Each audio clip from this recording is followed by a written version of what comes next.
Bueno, entonces, enunciador, les decía yo, es la voz o la construcción, ¿sí?, que se hace para producir un discurso en determinadas condiciones. Esto también es algo que en realidad seguimos con esta cuestión de teorizar sobre cosas que hacemos todos los días, ¿sí? Esto es, yo hablo de la misma manera con la profesora de semiología en la clase, que con mis amigos de toda la vida, que con mi jefe en el trabajo, hablo de la misma manera con cada uno de ellos. Y no, evidentemente no. De hecho, hasta la forma de tratamiento va a ser distinta. Con algunos lo voy a tratar de usted, otros lo voy a tratar de che.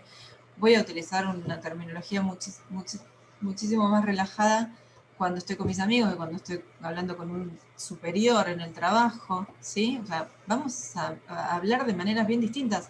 Siempre somos la misma persona, ¿sí? El mismo sujeto real de carne y hueso que para hablar con una persona vamos a hablar de una manera y si no hablamos, de hecho, con el mismo interlocutor, no sé, ustedes ya son mayores de edad en su mayoría, pero piensen hace, no sé, 2 o 3 años, cuando tenían que ir a madre, padre, tutor o encargado a pedir plata para salir, permiso y plata para salir, ¿sí? Lo encaran o la encaran de la misma manera que cuando van a, no sé, a decirle, no, y seguramente tendrían sus estrategias, ¿no? Hasta desde la manera de referirnos a ellos hasta no vamos a plantearles de la misma manera, che, me das plata para salir, que ir a acusar al hermano o la hermana mayor o menor que no sé qué, me llevó no sé qué cosa, ¿sí? Seguramente lo vamos a hacer de maneras distintas, en situaciones distintas. Entonces, el enunciador, esa categoría de enunciador que va a empezar a sonar y que vamos a trabajar un montón con esto de ahora en adelante, es esa construcción. Es una construcción que se hace dentro del discurso y es esa construcción que se hace a partir de tomar las formas de la lengua, estas formas que son neutrales, ¿sí? Esto lo vienen diciendo todos, en la lengua son neutrales. ¿A qué pasa cuando las ponemos en funcionamiento, en el uso, en situaciones concretas? Yo uso siempre una comparación, una analogía de la categoría del enunciador y la forma de construcción de los discursos con la ropa, ¿sí? Porque nosotros somos siempre la misma persona. Ahora, no nos vestimos igual para ir a una fiesta, que para ir al gimnasio, que para quedarnos un domingo frío en casa mirando una película, ¿sí? Para ir a la fiesta nos ponemos elegantes, después cada uno verá qué significa la elegancia para cada uno, cada uno, que nos ponemos para ir al gimnasio y que nos ponemos para quedarnos en casa. Bueno, la construcción del enunciador es muy parecido a eso. Bueno, ¿de qué manera voy a hablar yo? Hablar en sentido general, ¿no? ¿De qué manera voy a construir mi discurso yo cuando tengo que hablar con mi jefe, cuando tengo que hablar con un amigo, cuando tengo que dar un parcial de semiología? ¿Sí? Claro, después, ¿qué pasa?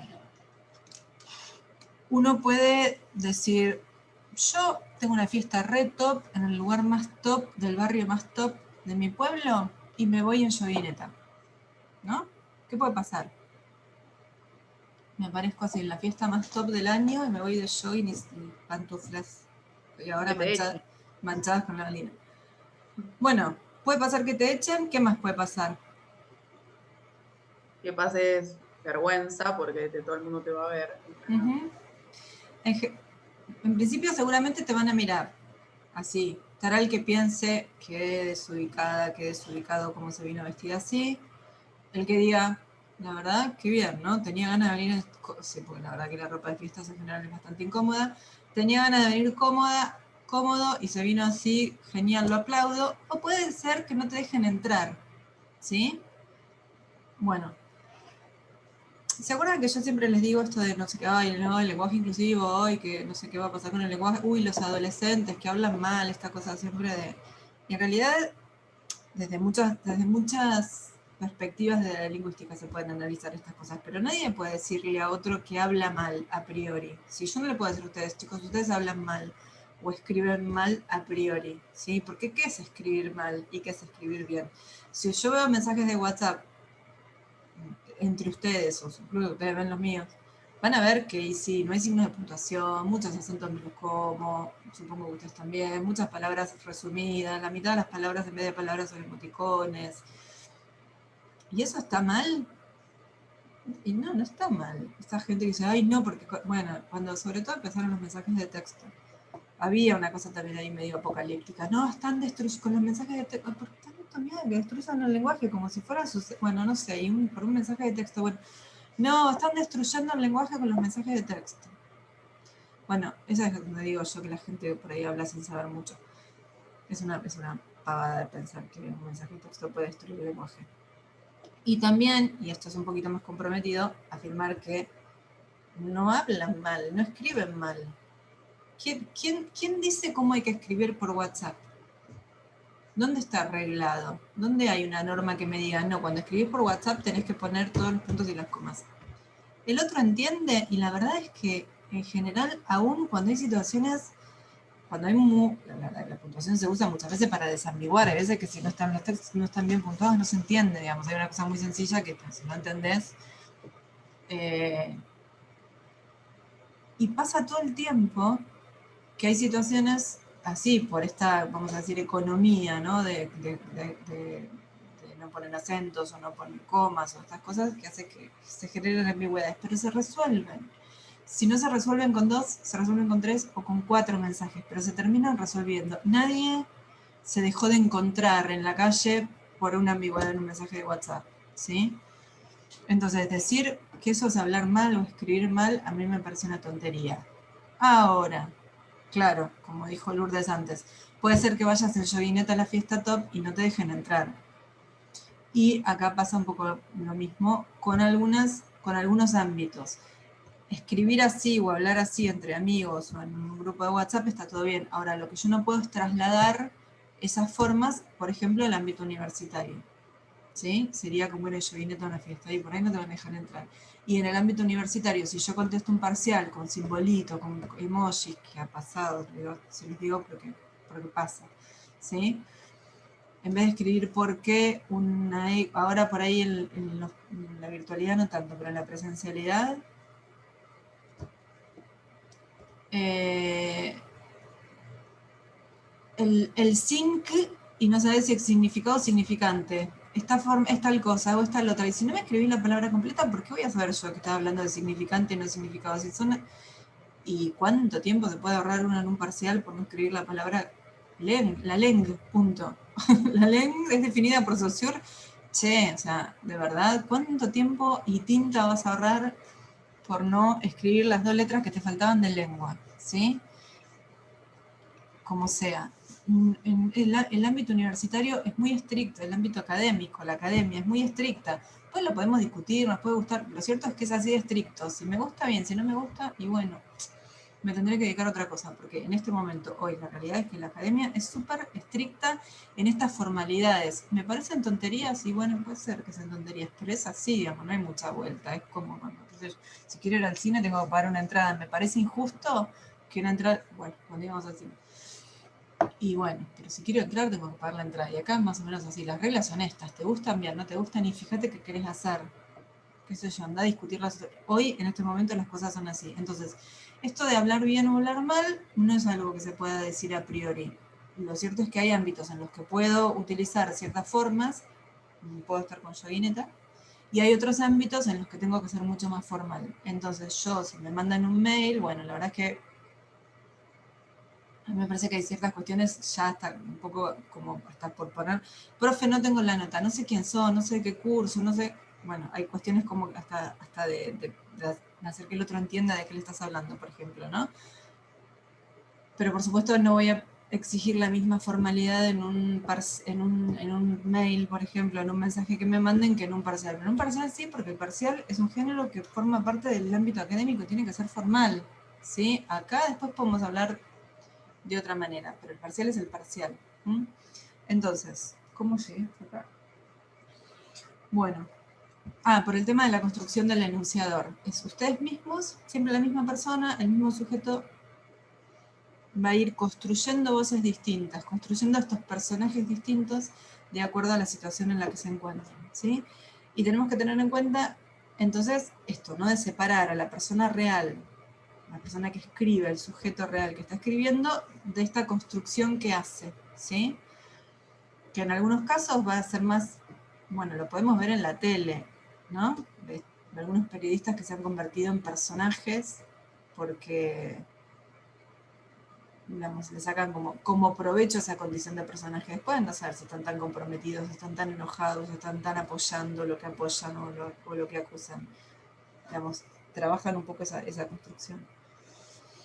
Y tenemos que separar entonces al oyente, al receptor de la categoría de enunciatario, porque el enunciatario es aquel al que yo me estoy dirigiendo. Y esto me parece que queda muy claro, por ejemplo, si yo les digo la literatura infantil, los cuentos infantiles, ¿para quiénes están pensados los cuentos infantiles? Bueno, para los niños, ¿no? Y las niñas. Para los Entonces, niños. ¿cómo es? Si yo les traigo un cuento de Caperucita Roja, abrimos el cuento de Caperucita Roja, ¿con qué nos vamos a encontrar? ¿Cómo es ese texto? ¿Cómo es ese cuento? Y corto y con imágenes. Bien, corto y con imágenes. ¿Las imágenes por qué? Como para que se sobreentienda lo que están leyendo. Bueno, más que se sobreentienda para que se entiendan muchas veces, ¿no? Los niños si están aprendiendo a leer, por ahí leen y chequean, verifican si lo que están entendiendo está bien a partir de la imagen, ¿sí? Después aparecen frases cortas, los textos son cortos, las letras grandes, mucho más dibujo que Profe, texto, palabras sencillas, ¿sí, Lautaro? yo le quiero hacer una pregunta. Cuando analizamos, por ejemplo, este ejemplo que puso usted de un texto para niños, un cuento para niños, ¿estamos analizando el cuento, digamos, como obra literaria o estamos analizando el libro para niños? Porque me parece que serían dos cosas diferentes, ¿no? Un libro lleno de imágenes, de ilustraciones pensado para chicos o un cuento pensado para chicos. ¿Un cuento con imágenes? Caperucita Roja. Vas a la librería y compras Caperucita Roja para regalarle a un niño o una niña que tiene 6 años y le querés regalar un cuentito. En eso estaba pensando yo. Entonces esto, ¿no? Vamos a encontrarnos con palabras sencillas, frases cortas, sujeto predicado, no vamos a encontrarnos frases con 300 subordinadas, que el castellano es muy de eso. ¿Sí? Los dibujos, bueno. Entonces, si yo vengo un día, no sé qué pasó, y digo, les voy a regalar un libro, chicos, y les regalo Caperucita. Ustedes van a leer Caperucita Roja, lo van a ver y me van a mirar ya un poco raro, porque sería rara la situación del regalo, pero por otro lado, el libro seguramente se van a aburrir, ya está, ya lo conocen, no les resulta ningún tipo de desafío intelectual, como, bueno, ¿por qué pasa esto? Ustedes lo pueden leer, lo pueden entender, evidentemente, pueden ser, digamos, no va a tener ninguna dificultad para decodificarlo, pero ustedes no son el enunciatario del texto, porque el enunciatario del texto es un niño. ¿Sí? Entonces, el problema es del libro cuando se aburren, no, el problema no es del libro cuando ustedes se aburren, el problema es que ustedes no son el enunciatario, ¿sí?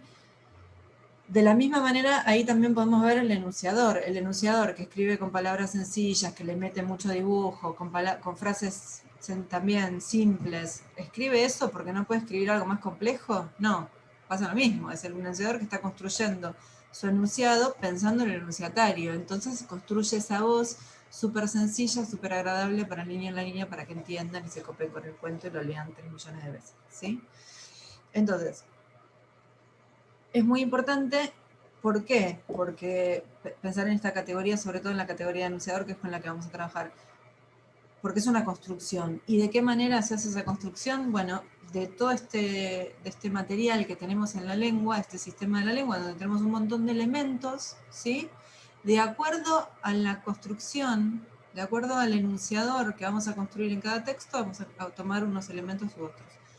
Muchas veces de manera inconsciente, muchas veces sin pensarlo, y muchas veces, obviamente, pensándolo, ¿sí? Ahora vamos a ver, vamos a arrancar con el texto de Bakhtin, el problema de los géneros discursivos. Él hace una distinción ahí entre géneros discursivos primarios y géneros discursivos secundarios, y vamos a ver que los géneros discursivos secundarios son estos géneros más complejos, ahora lo vamos a ver, ¿no? Pero bueno, por ejemplo, los discursos políticos los podríamos meter ahí dentro de los discursos secundarios. Si hay una estrategia de los discursos políticos, siempre aparece un momento así como una suerte de anécdota, de pronto viene así como hablando, qué sé yo, y hay como una suerte de acting, tipo, y esto me recuerda como si fuera una cosa espontánea, que en ese momento la persona que está hablando se acordó. Cero espontaneidad, todo eso está recontra estudiado, recontra pensado, ¿sí? O sea, y eso es a lo que vamos a llegar. Y ahí Lourdes digo, bueno, no es ninguna tontería esto. Vamos a ver que en realidad creemos, porque leímos a Saussure, que hablamos y la individualidad y heterología, cada uno habla como quiere, dice lo que quiere, cuando quiere, y pareciera que no están así, por lo menos de lo que va a decir Bakhtin. ¿Cómo llegamos a Bakhtin?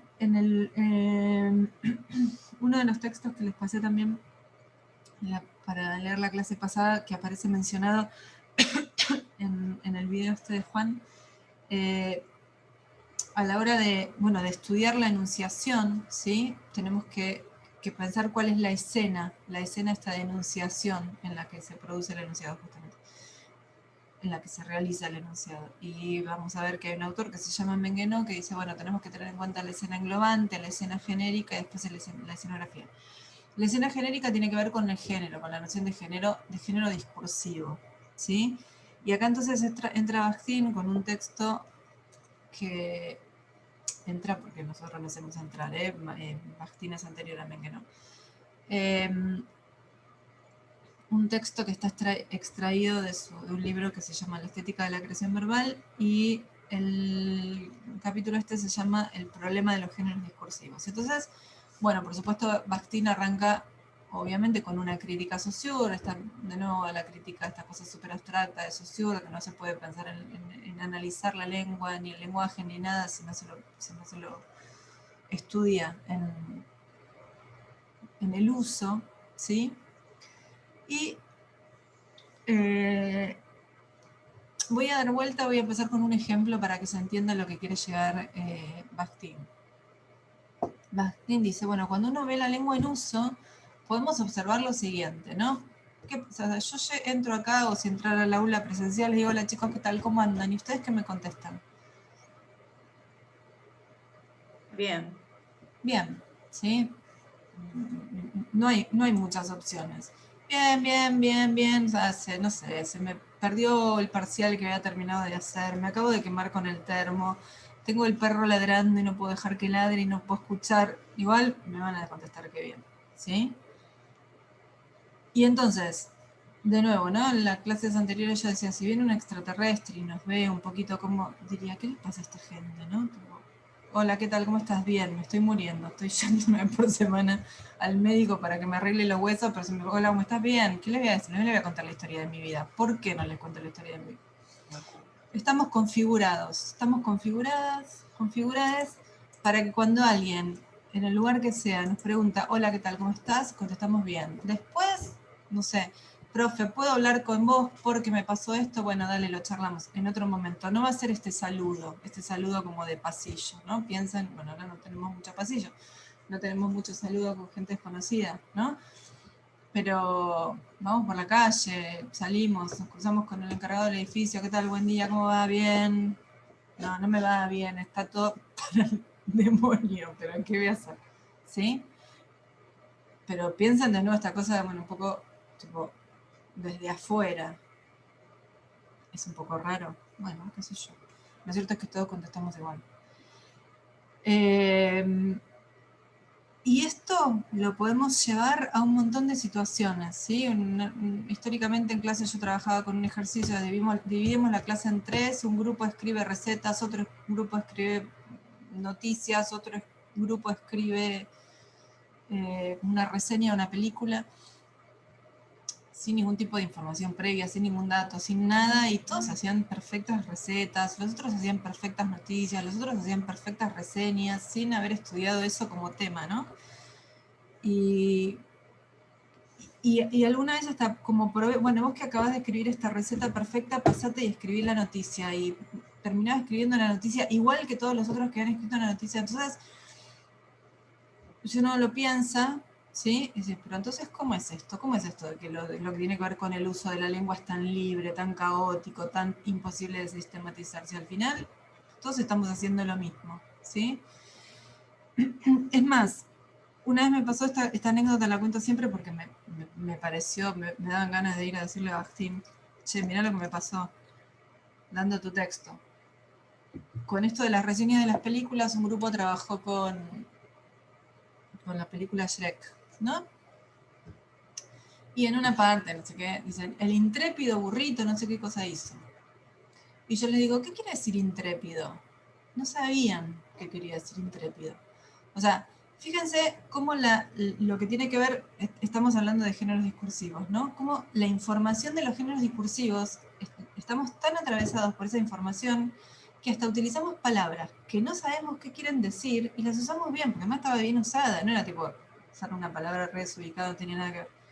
No sabían qué quería decir y la usaron bien. Fíjense qué tan fuerte es la información que tiene que ver con el género discursivo que nos permite usar una palabra que no sabemos qué quiere decir y la usamos bien. Además de la gracia que me daba que en general en los textos estos de las reseñas, como por ahí es el texto más cerca de los géneros literarios, aparecía la inversión en el orden. En castellano tenemos el orden sustantivo-adjetivo, ¿sí? La casa linda, el día soleado, ¿sí? Nadie dice, hoy es un soleado día. No, me mirarían raro, ¿no? En cambio, en la reseña aparece no un burrito intrépido, un intrépido burrito, o sea, y bueno, y también esto, o sea, pibes que si hubieran tenido que escribir la receta, nunca hubieran puesto, qué sé yo, una, no se me ocurre alguna inversión de sustantivo y adjetivo en una receta. En una, qué sé yo, no sé. Creo que se entiende, ¿sí? Entonces, lo que plantea Bakhtin, lo que ve Bakhtin, lo que observa Bakhtin es que pasan estas cosas, ¿sí? Entonces dice, bueno, en realidad lo que tiene que ver con el habla está absolutamente configurado, por decirlo de alguna manera. Nadie habla como quiere, nadie dice lo que quiere en cualquier momento. Hay estructuras, vamos, hablamos, producimos nuestros enunciados justamente dentro de ciertas estructuras. Y estas estructuras es a las que él va a llamar género discursivo. Y la definición de género discursivo que propone, que me parece que está bastante buena y está buena ir viéndola también por partes, él va a decir que los géneros discursivos son tipos relativamente estables de enunciados asociados a esferas, a distintas esferas de la praxis social, de la praxis humana, exactamente palabra por palabra no me lo acuerdo. ¿Y qué quiere decir esto? Sí, bueno, aparece acá el concepto de enunciado, ¿sí?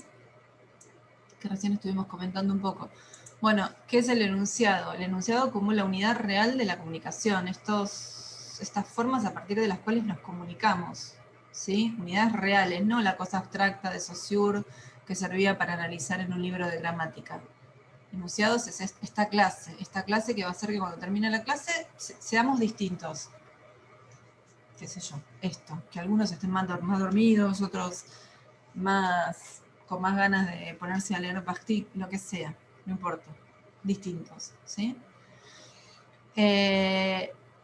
¿Por qué?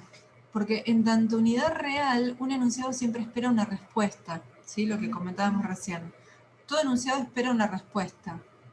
Esta respuesta puede ser verbal o no. Si yo le digo a alguien levántate y andate, la respuesta puede decir ahora voy, la respuesta puede ser no, la respuesta puede ser que la persona se levante y se vaya, y en ese caso sería una respuesta no verbal, y la respuesta puede ser que me mire con carita y se quede, como decíamos, como dice la gente de mi generación, en el molde.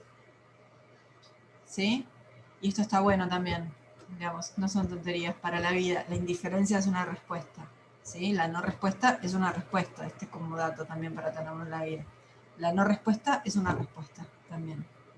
Entonces, todo enunciado genera una respuesta, verbal o no verbal, que me gusta o que a veces no me gusta, pero es respuesta al fin, ¿sí?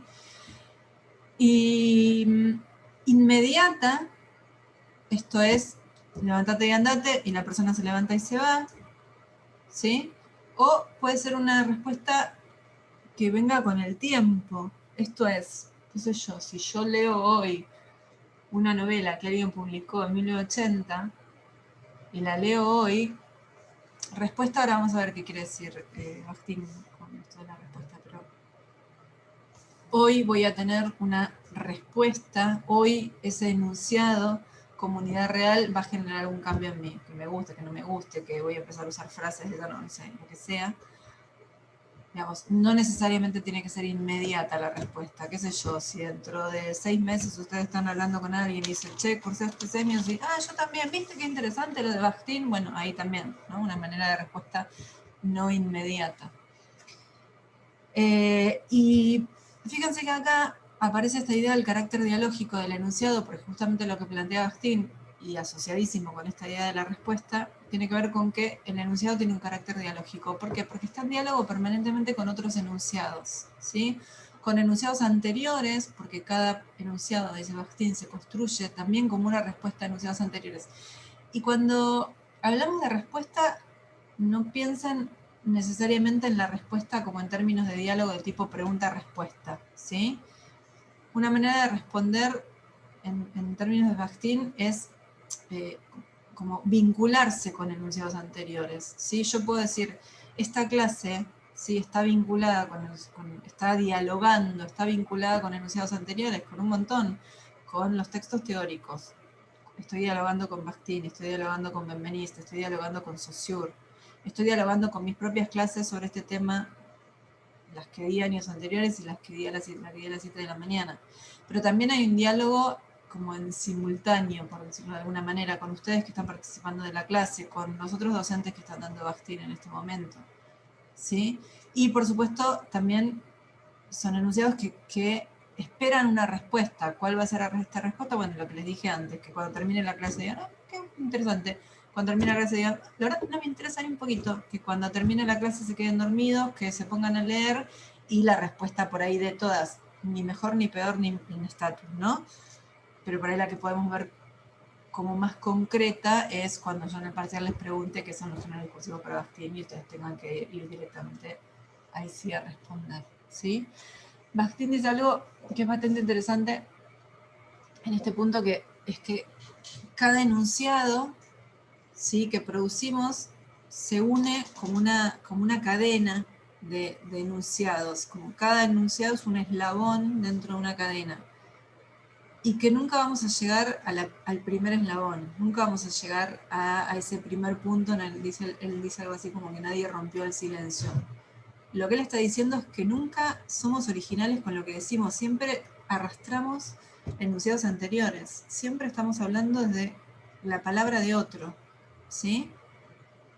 Incluso la nuestra anterior. Y acá de nuevo, digamos, nos vamos acercando a esta cosa de pensarnos como sujetos hablantes, y cuando decimos yo hablo, y cuando y yo digo lo que quiero, y yo pienso lo que yo pienso, y yo digo lo que quiero cuando quiero, y cuando como quiero. Y parece, según Bakhtin por lo menos, que no es tan así. Porque de hecho nada de lo que decimos es original, nada de lo que decimos es algo que se nos acaba de ocurrir. Siempre viene como de enunciados anteriores. En algunos casos, reconocidos, enunciados a los que les podemos poner nombre y apellido, como por ejemplo los textos de Bakhtin, y en otros, bueno, información que nos va quedando por nuestra historia, por nuestra trayectoria en la vida, digo, ¿no? Qué sé yo, de las cuestiones más íntimas y del núcleo más íntimo en el que vivimos hasta cuestiones más sociales. Pero siempre, ¿sí?, hablamos desde la palabra, traemos a nuestro discurso, construimos nuestro discurso a partir de la palabra de otros. Y bueno, algún aportecito le vamos haciendo, pero no mucho más que un aportecito. Cuando Saussure dice, cuando Bakhtin dice que los géneros discursivos son tipos relativamente estables de enunciados, dice que son estables porque comparten, ¿sí?, características similares en tema, composición o estructura y estilo, ¿sí? Composición y estructura es lo mismo. ¿Esto qué quiere decir? que todos los textos que pertenezcan al mismo género discursivo van a tener características similares en el tema, en la estructura y en el estilo, ¿sí? Es decir, que cuando yo hice esa consigna que les comentaba recién en la clase, que era, escriban una receta, escriban una noticia, escriban una reseña, ¿sí? Todos los textos que produjeron en una comisión y a lo largo de un par de años que hicimos esa misma consigna, todos los textos tenían características muy similares en cuanto al tema, en cuanto a la estructura y al estilo. Bueno, en estos tipos de texto, ¿no? En la receta, en la noticia y en la reseña, en cualquiera de ellos, que los temas podían haber sido un montón distintos, es impresionante porque, no sé, lo hice un par de años, hicimos la consigna, y era gracioso porque todos hacían la reseña de Shrek o Titanic, clásicos absolutos. Y la receta que más escuché fue la de la chocotorta. Hasta en eso había una cuestión que era llamativa, porque si mirá, receta podría haber sido, qué sé yo, de cuántas cosas. Y todos los cuatrimestres, 2 o 3 veces alguien hacía la chocotorta. O sea, hasta en ese punto era impactante lo configurados que estamos, ¿no? Bien, después por supuesto con el tema de las películas, bueno, era cuestión también de cosas generacional y además que tenían que elegir películas o recetas que conocieran todos. Entonces también estaba un poco condicionado por eso. La verdad es que era bastante llamativo. Y asociados a una esfera de la praxis humana. ¿Qué quiere decir esto? De nuevo, esta relación directa entre la lengua desde la perspectiva de Bakhtin y la sociedad. Estos enunciados surgen de las prácticas del individuo, del sujeto, trabajando, digamos, en acción en sociedad, ¿sí? ¿Por qué existe el género receta de cocina? Y porque en algún momento alguien habrá tenido que pasarle la receta de la chocotorta a otra persona, y bueno, y seguramente habrá habido distintas formas, y esta quedó porque es la más productiva en el sentido de que no se entiende, digamos, y quedó como estabilizada de esta forma, ¿sí? Pero tenemos que pensar cada uno de los géneros como en respuesta a alguna necesidad del sujeto realizando alguna actividad en sociedad, ¿sí? Siempre de nuevo, pensando siempre desde una perspectiva del uso en sociedad, ¿sí? Del uso colectivo. Sociólogo se está agarrando la cabeza, ¿no? Entonces, les pregunto, si los géneros están asociados a la práctica del hombre, a las actividades que el hombre realiza en sociedad, ¿cuántos géneros discursivos hay?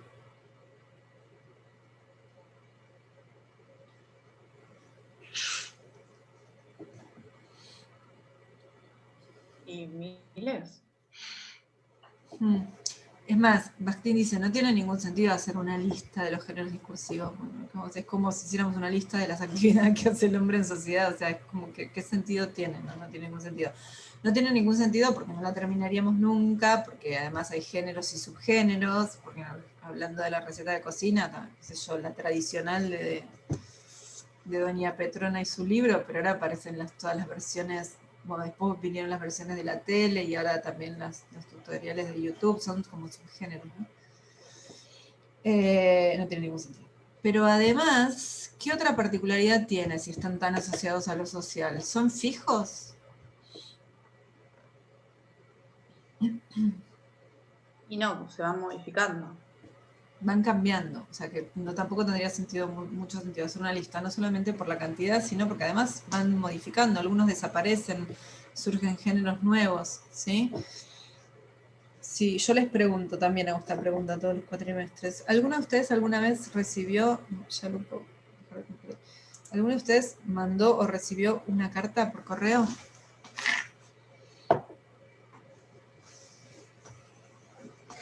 Yo no. Yo, pero a una amiga, o sea que supuestamente no va a ser el mismo discurso que si le escribo a alguien, no sé. Está bien, está Normal. bien. ¿Cuántas veces le escribiste a tu amigo? 2 veces. Bien. Bueno, seguramente, no sé, seguramente la idea de escribir una carta en papel habrá sido muy, hagamos algo loco, escribamos una carta en papel. De hecho, algunas veces cuando lo pregunto, algunos alumnos, algunas alumnas contestan que lo hicieron como una tarea del colegio, ¿sí? Una consigna de colegio, escribir una carta y mandarla por correo. Bueno, o sea, piensen que durante siglos la carta fue la forma en que la gente que vivía lejos se comunicaba, ¿sí? Siglos, estamos hablando de siglos, y que hasta hace, no sé, 30 años, yo, no sé, hasta la adolescencia, escribí un montón, recibí un montón de cartas por correo. Bajó al esperar, bueno, y ahora, o sea, siglos, de siglos a en 30 años desapareció. ¿Qué género reemplazó a la carta? El mail. El mail. ¿Cuántos años duró el mail? Con esa misma función. Después ahora hay mail, esto, no sé, ustedes me mandan el pasar por mail, más, ahora quedó más acotado como al ámbito laboral, pero tipo, me voy de vacaciones y te escribo un mail. ¿Cuánto tiempo duró? ¿20 años? Y capaz que menos, pero ponele 20 años está bien. Capaz que menos, pero bueno, no lo quería matar tanto. Hasta el MCN, dice Franco. Sí, más o menos, porque bueno, no sé si puntualmente hasta el MCN, porque tenía sus limitaciones, porque cobraban por letra, por palabra, no me acuerdo cómo era. Bueno, así como el golpe final se lo dio la telefonía inteligente, ¿no? Y esto lo menciono porque fíjense también la relación, ¿no? Lo que decíamos antes, bueno, los géneros discursivos asociados a la actividad del hombre en la sociedad. No paramos de escuchar cómo las nuevas tecnologías han hecho que un montón de cosas se aceleraran, ¿no? Esta cosa de estar sabiendo hoy qué pasa en Japón, simultáneamente, cómo se aceleró todo, y se aceleró incluso hasta que un género que vino a reemplazar otro que existió durante siglos, el mail, 20 años, 30 años como mucho, 20 años, ¿sí? O sea, hasta eso, hasta cómo los determinados géneros se caen en desuso, también en bueno, el fax menos que el mail, ¿no? ¿Cuánto? 15 días, o sea, con la misma velocidad con la que percibimos en las actividades, sobre todo lo que tiene que ver con la comunicación, y es justamente nuestro tema, con la misma velocidad que van cambiando nuestras prácticas, eso repercute necesariamente en los géneros discursivos, ¿sí? Entonces, bueno, en ningún sentido tiene listarlos, porque no solamente que son un montón, sino que además van cambiando, y sobre todo ahora van cambiando a muchísima velocidad. Bien, entonces, todos los géneros discursivos, si los géneros, la categoría de géneros es justamente una categoría, y los discursos o los enunciados, van a ver ahí en la bibliografía que hay un poco como de, a veces se habla de discurso y enunciado como si fuera lo mismo, y a veces se habla de discurso a veces se habla de enunciado casi como una cosa opuesta a oración, o sea, como que se pone en un lugar distinto. Están bien los dos usos. Porque de hecho un enunciado, por eso creo que Franco, vos habéis dicho antes lo de la consigna, una consigna puede ser un enunciado, ¿sí? Qué sé yo, para la clase que viene lean Bakhtin, es un enunciado, espera respuesta, está anclado en una situación real de comunicación que es esta, ¿sí? Es una frase de 3 o 4 palabras, pero la Enciclopedia Británica también es un enunciado, ¿sí? Una novela de 1800 páginas también es un enunciado. Y vamos a ver entonces cómo lo asociamos con ahora corte, nos volvemos a conectar con esta clasificación de géneros que hace Bakhtin entre géneros secundarios y primarios. Sí, pero corto porque ya se va a cortar solo. ¿Sí?